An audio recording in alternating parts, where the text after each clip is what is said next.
감사원장님, 네. 혹시 여동생 있습니까? 없습니다. 그러니까 사모님은 계십니까? 네.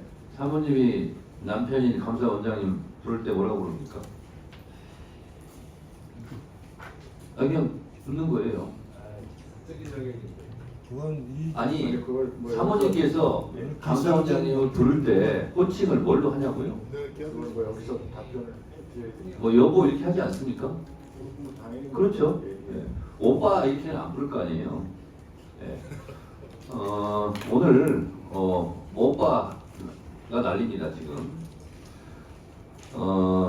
친오빠를 지칭하는 거다. 오빠는. 그런데 이준석 전 대표, 이준석 의원의 카톡을 보면 또 이 오빠를 윤석열 대통령으로 지칭하는 것처럼 보여요.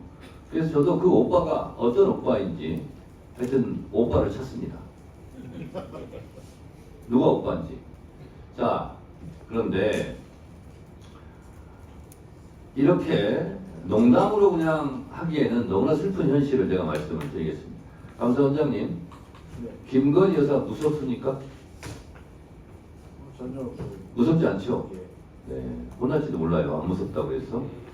자, 저는 이 윤석열 정권이 임기 절반도 안 돼가지고 지금 내임덕을 넘어서 대드덕으로 가고 있는 것은 대통령실의 무리한 졸속 이전부터 잉태되었다. 이렇게 생각을 합니다.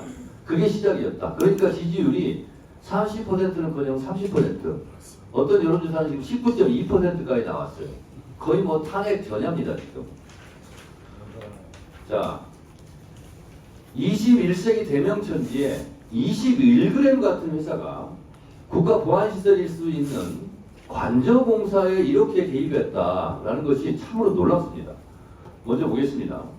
모든 사업에는 사업 계획이 있고 그에 따른 계약 체결이 있어야 되는데 21g 같은 경우는 사업 계획과 그에 따른 계약 체결이 없어요. 그냥 무조건 공사부터 시작합니다. 이게 대한민국에서 이런 일이 있을 수 있을까요? 시공, 감독, 준공 과정에서 거의 모든 법을 위반했어요. 국가계약법, 건설산업기본법 다 위반했어요. 이 정권은 출범하면서 대통령실 이전하면서부터 위법을 시작해요. 두 번째, 대통령 비서실 측이 실제 공사 내역을 반영하는 준공 도면금도 제출받지 못했어요. 그냥 공사를 시작합니다. 공사가 먼저 진행되면서 관제에 대해서는 규정에 따른 준공 검사도 이루어지지 못했어요. 대한민국 어디 농막 하나라도 지으려고 해도 이러지 않습니다. 다 관공서, 분청, 부청 다 허가받고 해요. 다 감독받고 하고 감시받고 하고. 근데 대통령 관저를 이렇게 합니다. 자, 더 기가 막힌 거 보세요.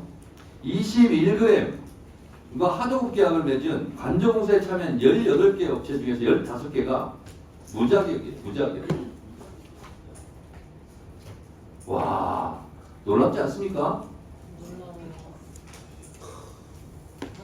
이게 건설산업부 하도급법 위반이에요. 거의 뭐 무허가 무자격이에요.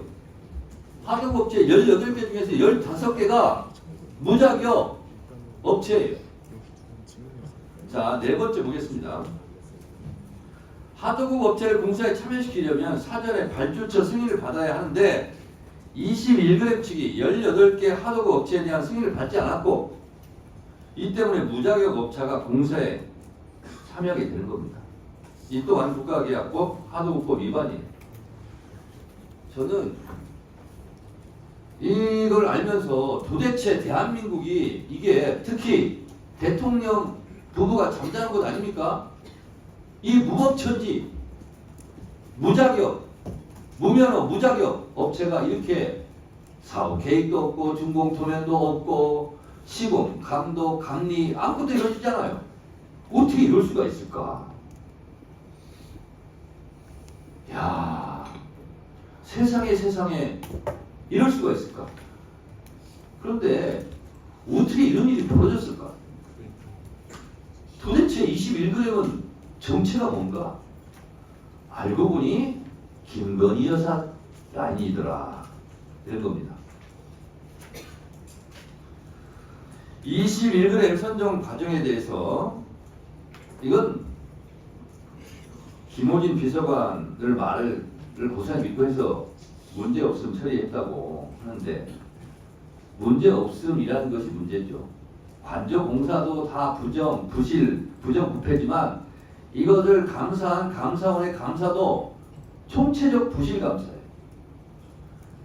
실정법을 이렇게 많이 위반했는데도 경미하다고 지금 감사원장이 얘기하고 있어요.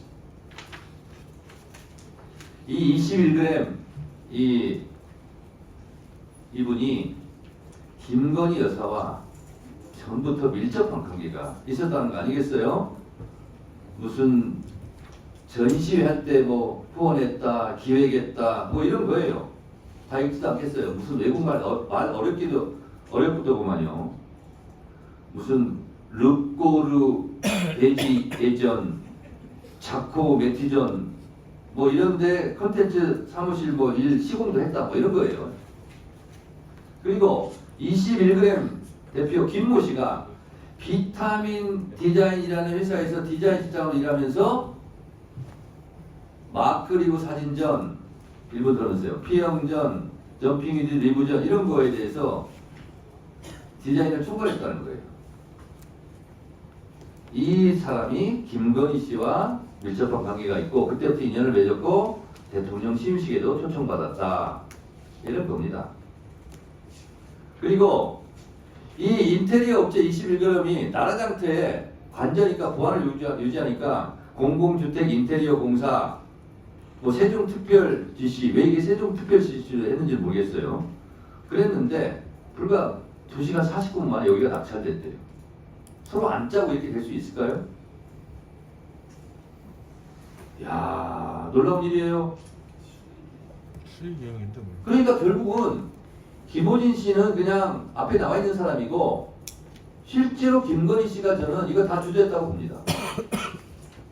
그러니까 감사원에서도 김건희 여사 무서워서 고발 조치도 못하고 수사 의뢰도 못하고 그냥 경미한 사건으로 아 이건 덮어야 되겠구나 이렇게 생각한 것 같아요. 답변 드리겠습니다.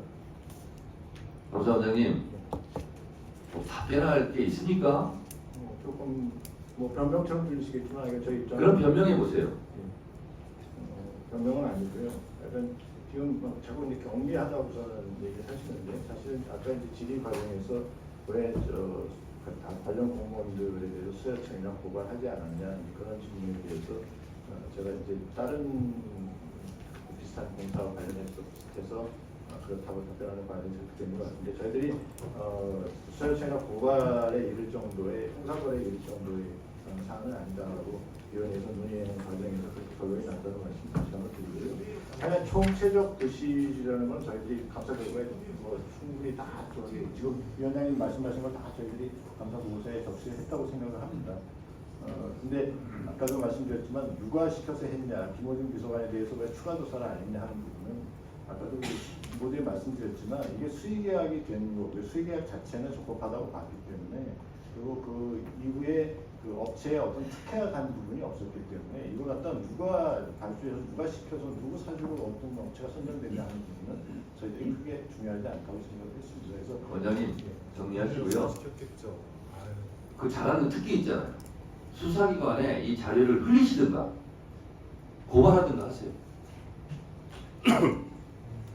네. 주 질의를 마쳐